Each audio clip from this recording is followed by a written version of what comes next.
The Hunger Games return in The Ballad of Songbirds and Snakes, with the odds in its favour. 2 hours and 37 minutes is pretty long for a ballad, but you can't call it The Hunger Games, the three-cycle opera of Songbirds and Snakes now, can you?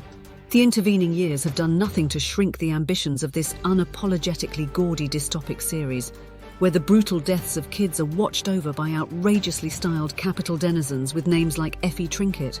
That clash of YA allegory and colour palette is just as pronounced, if not more so, in The Hunger Games, Ballad of Songbirds and Snakes, a prequel set 64 years before the original books, adapted from Suzanne Collins's 2020 book of the same name. The Ballad of Songbirds and Snakes, which opens in theatres November 16, is an origin story of the Hunger Games themselves, as well as numerous characters, primarily the devious President Coriolanus Snow, played by Donald Sutherland in the first 4 films. Here, Snow is an impoverished but opportunistic 18-year-old student played by Tom Blythe, just as in the Hunger Games films led by Jennifer Lawrence's Katniss Everdeen. The new one proves how much you can sacrifice in story when you've got a thrilling young performer commanding the screen.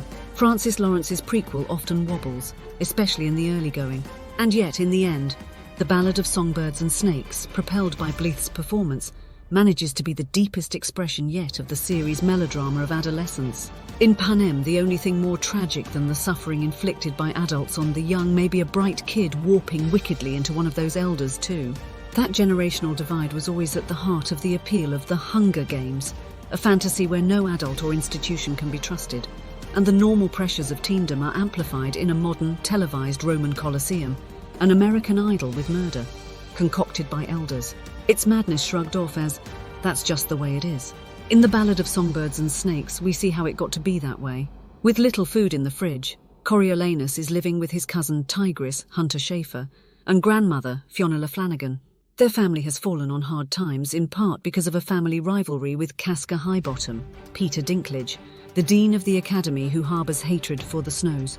As the students gather amid Third Reich architectures, the production design by Uli Hanisch is stellar, and the game's founder Volumnia Gaul, Viola Davis, majestic in blue with a turquoise eye, gazes on.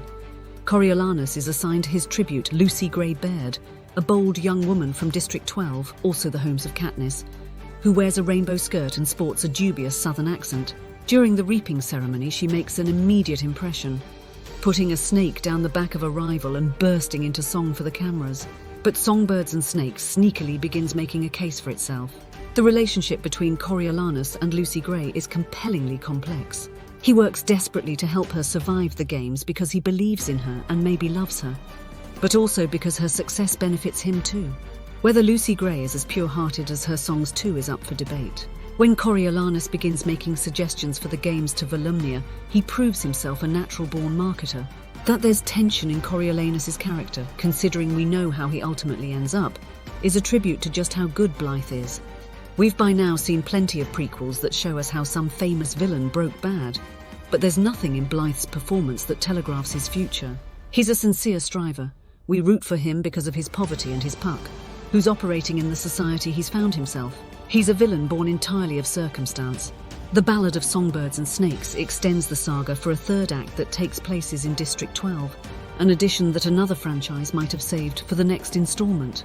But it's also where that tragedy of The Hunger Games and Coriolanus's fate earns some of the Shakespearean touches that have liberally been sprinkled throughout.